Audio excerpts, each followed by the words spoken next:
क्या आपने कभी किसी ऐसे जहाज के बारे में सुना है जो हमेशा के लिए समुद्र में भटकता रहता है, जिसे कोई भी तूफान डुबो नहीं सकता? पेश है उड़ने वाला डचमैन की कहानी। आज हम एक ऐसी समुद्री किंवदंती की पड़ताल करेंगे जिसने सदियों से नाविकों और कहानीकारों को मोहित किया है। द फ्लाइंग डचमैन समुद्री रहस्यों में सबसे प्रसिद्ध है। उड़ने वाला डचमैन एक भूतिया जहाज है जिसे हमेशा के लिए समुद्र में भटकने का श्राप मिला हुआ है। कहा जाता है कि ये जहाज भयानक तूफानों के बीच अचानक दिखाई देता है। ये समुद्री किंवदंती इतनी प्रसिद्ध क्यों है? इसकी कहानी डर, चुनौती और मानव अहंकार के बीच संघर्ष को दर्शाती है। नाविकों के लिए ये जहाज दुर्भाग्य और आने वाले खतरे का प्रतीक है। फ्लाइंग डचमैन की किंवदंती 17वीं सदी के डच गोल्डन एज के दौरान शुरू हुई, जब डच ईस्ट इंडिया कंपनी का व्यापार दुनिया भर में फैला हुआ था। पहली कहानियां 17वीं शताब्दी में सामने आई, जो मुख्य रूप से Cape of Good Hope Africa के पास से थी।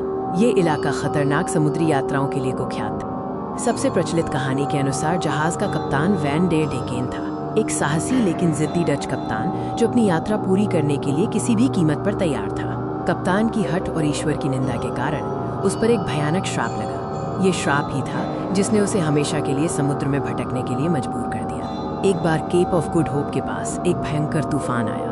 कप्तान वैन डेर डेकेन ने तूफान को नजरअंदाज करते हुए कसम खाई कि वो चाहे कुछ भी हो जाए इस केप को पार करेगा, भले ही इसका मतलब कयामत हो। उसकी इस जिद को ईश्वर की निंदा माना गया। परिणाम स्वरूप वैन डेर डेकेन और उसका जहाज समुद्र में अनंत काल तक भटकने के लिए अभिशप्त हो गए। वे कभी बंदरगाह पर नहीं पहुंच सकते और हमेशा तूफान और कोहरे में घिरे रहते हैं। सदियों से कई नाविकों ने खुले समुद्र में इस भूतिया जहाज को देखने का दावा किया है। हर साइटिंग इस मिथक को और भी मजबूत करती गई। नाविकों ने अक्सर बताया है कि ये जहाज भयानक मौसम के बीच अचानक दिखाई देता था, कभी कभी उल्टा या हवा में तैरता हुआ। ये अक्सर दूसरे जहाज़ों को चेतावनी देता था या उनसे संदेश भेजने की गुहार करता था। शायद सबसे प्रसिद्ध साइटिंग 1881 में हुई थी, जब प्रिंस जॉर्ज, बाद में किंग जॉर्ज पंचम ने खुद इस जहाज को ऑस्ट्रेलिया के तट के पास देखा था। ये घटना एक शाही डायरी में दर्ज है। लेकिन क्या फ्लाइंग डचमैन सिर्फ एक कहानी है या इसके पीछे कोई वैज्ञानिक सच्चाई भी है? रहस्य आज भी बरकरार है। कई वैज्ञानिक मानते हैं कि ये जहाज वास्तव में फाटा मॉर्गाना नामक एक ऑप्टिकल इल्यूजन है। ये एक जटिल मिराज है जो ठंडी हवा पर गर्म हवा की परतों के कारण बनता है, जिससे दूर के जहाज हवा में तैरते हुए या विकृत दिखाई देते हैं। कुछ इतिहासकार मानते हैं कि ये किंवदंती किसी वास्तविक दुर्घटना पर आधारित हो सकती है, जहाँ कोई डच जहाज केप ऑफ गुड होप पर भयंकर तूफान में खो गया हो। फ्लाइंग डचमैन की कहानी ने कला और संस्कृति की दुनिया में एक गहरा प्रभाव छोड़ा है।